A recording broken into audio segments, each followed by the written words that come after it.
Apa sih la ilaha illallah itu? Ya, kalau kalimatnya sudah tahu betul kita. Ya, tapi sering kita sebut kalau riungan-riungan afdalu zikir fa'lam annahu la ilaha illallah kan begitu. Ya, zikir yang terafdal itu fa'lam, ketahuilah bahwa zikir yang afdal itu adalah la ilaha illallah. Nah, ada kalimat fa'lam. Fa'lam itu apa? Ketahuilah. Kalau ketahuilah itu artinya berilmulah. Berilmulah kamu tentang la ilaha illallah itu supaya mendapatkan afdalnya. Jadi kalau kalimatnya yang paling afdal itu la ilaha illallah, itu kalimat afdal. Tapi kita mendapatkan afdalnya itu setelah kita mengetahui. Setelah kita berilmu. Jadi berilmulah kamu tentang la ilaha illallah. Dalam ilmu apa? Karena dalam Islam kita mengenal 4 bidang ilmu. Ada ilmu syariat, ada ilmu tarekat, ada ilmu hakikat, ada ilmu ma'rifat. Maka berilmulah kamu tentang la ilaha illallah itu dalam ilmu syariat. Satu itu. Bagaimana dalam ilmu syariat? Dalam ilmu tajwid. Ketika menyebut kalimat la ilaha illallah itu harus sesuai dengan aturan-aturan tajwid. Mana makharijal hurufnya, mana yang panjang, mana yang pendeknya. Itu namanya berilmu dalam ilmu syariat. Misalnya, la ilaha illallah itu kalimat yang sempurna. Jangan ditambah, jangan dikurang. Ya. Ditambah misalnya la ilaha illallah itu sudah nggak sesuai lagi dengan ilmu tajwid karena situ nggak ada hamzahnya.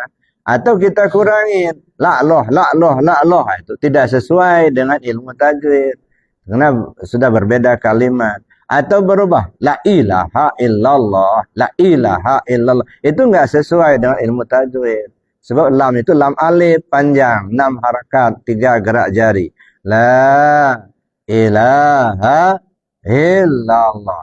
Ini namanya berilmu kita tentang la ilallah dalam ilmu syariat. Satu. Yang kedua, berilmulah kita tentang la ilallah itu dalam ilmu tarekat. Bagaimana cara mengamalkan la ilallah itu dalam ilmu tarekat? Nah, semalam sudah kita pelajari. Yaitu dari bawah pusat. La ilaha illallah. Sekali nyebut la ilallah terisi latifah 7. Ya, latifah qalbi, latifah ruhi, latifah siri, latifah khafi, latifah akhfa, latifah nafsun natiqah, dan latifah kullu jasad. Ini yang dikatakan Nabi, man qala la ilaha illallah khalisan mukhlisan dakhala jannah. Siapa orang yang menyebut la ilaha illallah sekali aja dengan ikhlas yang sempurna, langsung masuk surga. Nah, jadi ikhlas yang sempurna itu apa? Membersihkan dan dibersihkan. Dibersihkan karena kita menerima talqin zikir. Sebab talqin itu ibaratnya membersihkan hati kita. Ya, jadi membersihkan latifah 7 ini. Ya, jadi mulai dari latifah qalbi, latifah ruhi, siri, khafi, akhfa, natiqah, kullu jasad. Nah, dengan sekali kalimat la ilaha itu kita sebut, terisi semua latifah 7. Ini namanya berilmu dalam ilmu tarekat. Maka kita berzikir itu harus bergerak badannya. Karena itu memakomkan. La ilaha illallah. La ilaha illallah. Jadi bergerak. Karena zikir ini menggunakan 2 bahasa. Bahasa lisan dengan ucapan la ilaha illallah. Bahasa tubuh dengan gerak-geriknya nih. Nah, itu la ilaha illallah, cuman bahasa tubuh. Artinya dari ucapan sampai ke perbuatan kita nggak ada, yang ada hanya Allah semata-mata.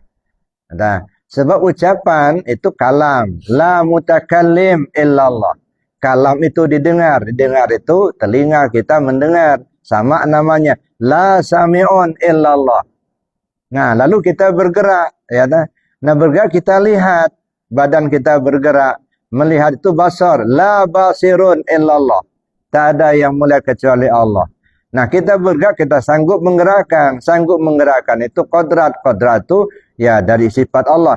La qadirun illallah. Tak ada yang kuasa kecuali Allah. Nah, kita mau bergerak, ada kehendak, ada keinginan kita bergerak. Keinginan itu muridun, la muridun illallah. Nah, jadi sifat 7 itu yang ada pada diri kita ditiadakan. La hayyun illallah, la alimun illallah, la sami'un illallah, la qadirun illallah, la muridun illallah, la basirun illallah, la mutakallimun illallah.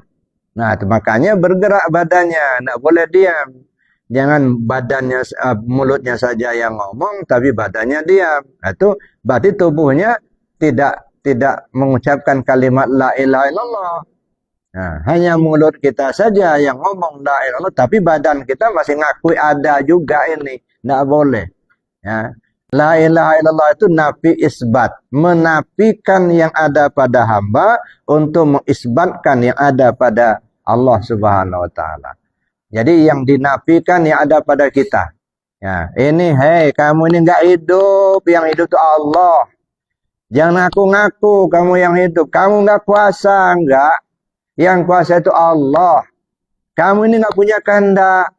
Yang berkehendak itu Allah. Nah, jadi dinafikan yang ada pada kita untuk kita isbatkan hanya kepada Allah. Itu namanya kita berilmu dalam ilmu tarekat. Tahu cara berzikirnya. Enggak dengar-dengar di pinggir jalan.